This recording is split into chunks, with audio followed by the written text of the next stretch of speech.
Hey guys, what's up? Rek here. Welcome to a quick tip video to show you guys efficiently how to play this game. I've been streaming a lot lately. I'm currently grinding the 35k world, and I get a ton of people asking me how they can get better at this game, why their teams can't do what mine can, etc, etc. So these are 5 tips that I've been using. You don't have to follow them if you don't want to, but these are what work for me. So the first thing I want to cover is 1 move versus 2 moves. So personally, if you guys notice on my team, I only run 1 move on my Pokemon. The reason I do this is because I run auto a lot, and having 1 move makes it where the AI will only use that 1 move. Obviously, they won't spam a move that they don't need. Along with that, it also gives you access to the 3 improvement slots that I'll be going over later. So this is something that you have to think about. If you're playing by yourself and you don't use auto, it might be more fun for you to have more skills that you can use. But me personally, because I play auto all the time and I want my Pokemon to only use that 1 move that I know is going to give us the most damage output and the best chance of success, I always run 1 move on my Pokemon. If it has 2 moves, I'm sorry, I don't use it. Most of the time I'll feed it to another Pokemon. So that moves us on to our next thing. So now that we have our 1 move, we want to make sure that this 1 move that we have is efficient. So we're going to be moving on to something called bingo bonuses. A lot of you guys may have noticed that there's these 3 things on the side here. These are your the bingo bonus. You get these each time that you complete a line with your stones. So as you can see, I actually have 4 lines on this, but you can only go up to 3 active. So I have a 3 on my bingo bonus. So if you're wondering where you can see your bingo bonus, when you're on this screen, you can click this little magnifying glass on the top right here, and it'll show up below your Pokemon. So this Mewtwo isn't that great. His bingo bonus for 1 line is a resistance to negative effects of 20%. He has psychic type move wait time, which means he will be able to cast psychic type moves faster, is a minus 20%. And attack with normal type moves percent is a bonus of 20% damage. So you're like, well, what does this mean? Why is this important? Well, the thing is I know that if I use a normal type move on this Mewtwo, I'm going to be getting 20% bonus damage. So that makes my Hyper Beam that I'm running do a bonus 20% damage every time I use it. So that's super important because you want to make sure that your bingo bonuses line up with what you're using. So for an example, Mewtwo, like I said, he's not that great, right? Because he has psychic type wait time down and then bonus to normal type move. So he's not getting the efficiency of both of those. But then if you look at something like my Porygon, which everyone keeps asking me, why am I running Porygon?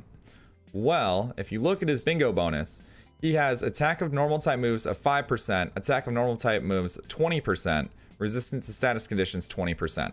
So he does a bonus 25% damage on his Hyper Beams, which that adds up. 25% bonus is nuts.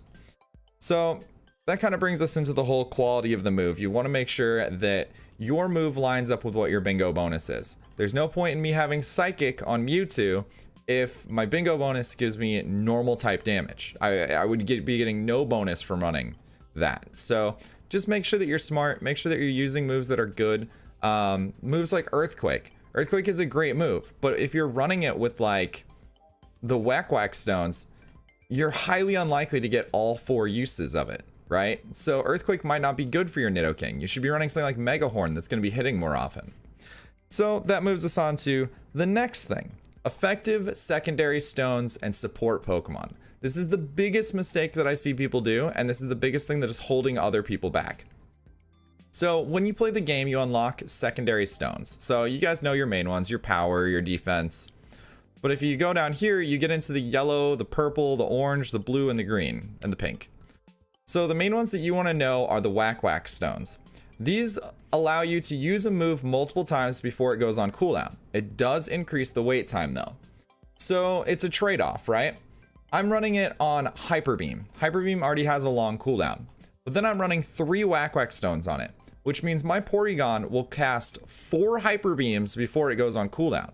Each of these Hyper Beams with this current setup are going to hit from anywhere between 16,000 damage and 56 to 62,000 on a crit.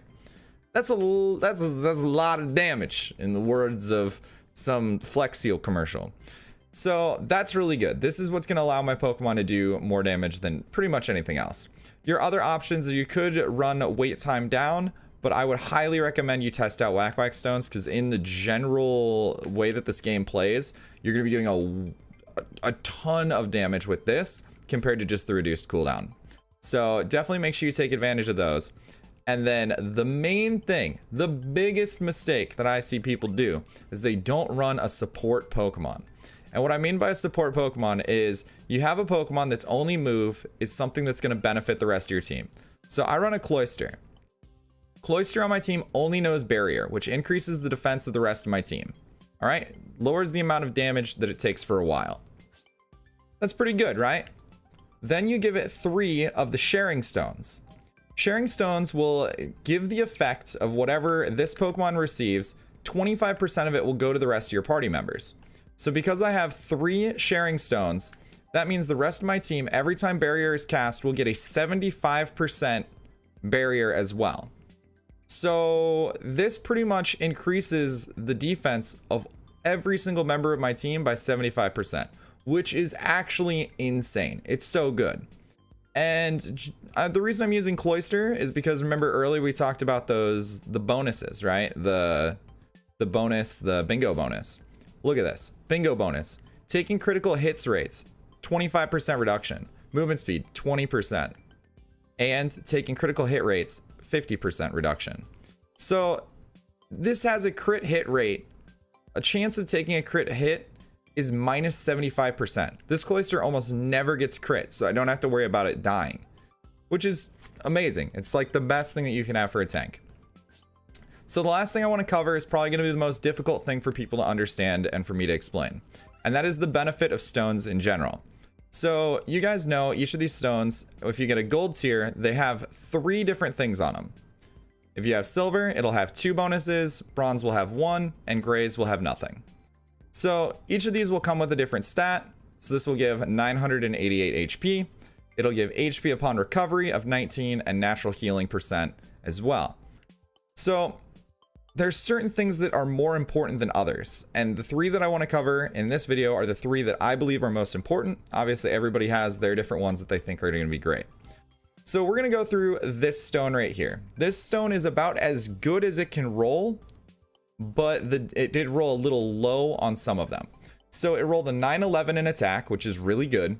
And then it has crit hit damage, which is a 23%, crit hit rate, which is 27%, and then a hit healing %, which is 2.5. So to go through those, crit hit damage, when you crit, it's going to deal more damage. Pretty simple. Crit hit rate is your chance of critting. So normally you would have like a 1 in 20 chance of critting, right? This is going to make it where maybe you have a 1 in 5 chance of critting. And then last but not least is the most OP thing in the game right now, which is called hit healing %. This means whatever damage you deal will heal your Pokemon as well. So if we jump into looking at the bonus stats of this Mewtwo, from his stones, he is getting a 79% chance to crit. And when he crits, it's going to do 100% more damage. On top of that, his natural healing is 57%. So if I hit for 20k, I'm going to get healed probably about half of my HP. It's actually disgusting how much healing that you get from this. So make sure that you guys are paying attention to your stones. Crit hit damage, crit hit rate, and hit healing % are what's going to carry you through this game. So main things to remember: stones, very important. Secondary stones, very important. One move on your Pokemon, super important. Make sure you're running a support. Make sure you take advantage of those bingo bonuses. I promise you guys will be farming this stuff in no time. Like I said, I'm farming the 35k world right now with about 2 minutes to spare, which is kind of disgusting. So yeah, I hope this video helped you guys out. If it did, be sure to leave a like down below. Share it with your friends if they're getting into the game. I live stream. Links are in the description. And I will catch you guys in the next video. All right? Peace.